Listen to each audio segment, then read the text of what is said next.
Hello, welcome to another edition of CropLife Retail Week. I'm Eric Sfiligoj, editor of CropLife and CropLife IRON, here with a guest co-host this week, Dan Jacobs. Dan, welcome back to the program. Thank you very much. Glad to be here. Yeah, I was going to say, we had you on a couple of weeks ago, and we invited you back because our friend Laura Sawinski is deep underground in Canada, hopefully enjoying herself. We'll get an update on that in a couple of weeks when she returns. But in the meantime, Mr. Dan, what do you have to share with our viewers? Thank you, Eric. I noticed last month that Ag Secretary Brooke Rollins announced that the USDA will be doing some reorganization with the idea of bringing the USDA closer to its customers. So besides reducing the bureaucracy, cutting costs, including the high Washington, D.C. costs, and bringing USDA closer to the ag community, it's going to eliminate some regional offices, bringing that from I think it's 12 down to about 5. Mm-hmm. They're going to be in Raleigh, Kansas City, Indianapolis, Fort Collins, and Salt Lake City. They're going to reduce the DC office from about 4,600 people to 2,000 through some voluntary retirement and deferred retirement program. So that's going to be happening. And the reason I bring it up now is if you want to comment on that, the open comment period is through the end of the month, through September 30th. So, check into that if you have any thoughts about how that program is going to continue.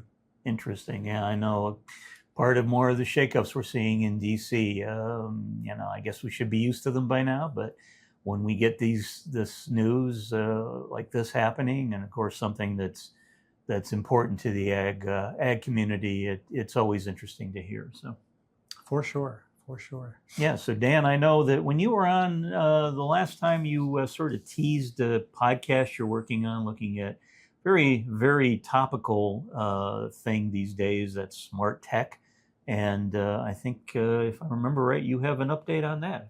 Yeah, I'm still working on a podcast for that. Smart Tech Decoded is going to be the podcast. I've done some interviews for that, and I'm excited to start promoting that and sharing that with our audience probably in the next few weeks. The idea of smart tech is something that we've been focusing on a lot in the last couple of months, and we'll continue to focus on. Speaking of which, one of the things that we have coming up in January is the Vision Conference. It's going to be returning to Glendale, Arizona, January 12th through the 14th, and it's all going to be about smart tech. The smart tech revolution, as we're calling it, in agriculture isn't just about better tools. We have lots of things that are technologically advanced, but this is taking it another step further. It's about execution at scale. Predictive analytics, autonomy, and AI are reshaping the industry from the ground up. What's driving this transformation? Powerful cross-industry alliances from OEMs to startups, data platforms to satellite. Intelligence, collaboration is accelerating innovation like never before, and at the heart of it all is farmer viability. And we're going to be talking a lot about that at the Vision Conference. Very good. And yeah, if you want to find out more information about that, go to thevisionconference.com, and you can get an idea of the agenda that's ahead for that event, and also register if you're interested in coming in person. Yeah, great. Yeah, so Dan, of course, we're moving into the fall. I know the combines are out in a couple of the fields. I happened to pass them on one of my road trips recently, and they were at work getting the harvest underway. And of course, now that we're in fall season, we're also talking about awards season for agriculture. And I know here at CropLife, our sister publication, CropLife IRON, for better than a dozen years now, has annually put together the 5 best new products in the marketplace to compete for our Product of the Year award, the Big I, as we call it. And I'm happy to report that the voting for the 2025 Product of the Year for iron has now begun.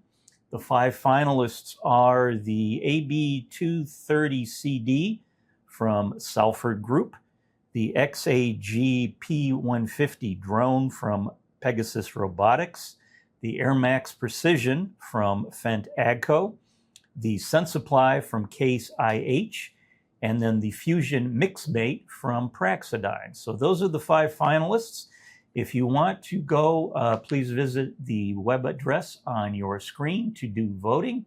Voting opened on September 26th and will run through Halloween. So folks, vote for your favorite product among those 5. I'm sure the folks that manufacture those will appreciate it. And whoever is the winner will be announcing that later this year and hand out the trophy at one of the winter trade shows. So also speaking of awards, our friends at AGCO typically do an award this time of year as well. Their Operator of the Year that goes to the custom applicators. AGCO has been doing this now for better than 20 years, and the winner will be announced at the Agricultural Retailers Association annual meeting, which will take place in early December in Salt Lake City. The winner is going to receive a Polaris side-by-side UTV, or the cash equivalent. And again, nominations for that can be put in at agcoaward.com is the website. And as I said, we'll be talking about the winner for that event, probably sometime in one of our December videos.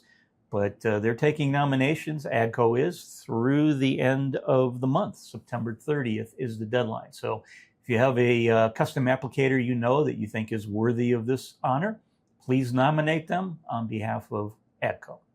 Well, Mr. Dan, then one other thing to bring up, end of the year. This is the time of year where I have sent out our CropLife 100, our annual look at the nation's top ag retailers. Happy to report that I've got in about 70 of the forms, still waiting on about 30 companies to get me back their forms. If you have not got me back your form, please do so quickly. I'll be collecting those through early October, but some of the numbers are kind of interesting, Dan. I know I was a little fearful given the marketplace dynamics, shall we say, that the numbers would not be that positive for ag retailers, but looks like the marketplace is trending about on par with where it was last year, a little over $43 billion total for the nation's top 100 ag retailers in terms of revenue. And again, some of the information that we'll be sharing in upcoming issues of the magazine and on the video, seems like fertilizer did a little bit better, crop protection did a little bit worse, and there was a lot of activity, and there's certainly going to be a lot of interest in 2026 on the whole smart tech question and what those products are going to be that'll be most popular with the ag retailers. Well, Dan, since you're in the hot seat, you get to play the game. Time for your favorite segment, and everyone out there's time for Fun with Numbers. I was kind of hoping we'd skip that, but yes, okay. No, you're not going to be so lucky. But I did take it easy on you on the numbers. Should be an easy one to remember, since unlike when I have Laura here in the hot seat, she's writing this down. Oh. Your number, 50%. Okay. All right, so 50%. Is that A, the increase in ocean-going vessels shipping grain in September? Is it B, the decrease in rail cars shipping grain in September? Is it C, the decrease in barges shipping grain in September? Or is it D, the percentage of time Dan Jacobs has co-hosted CropLife Retail Week in September?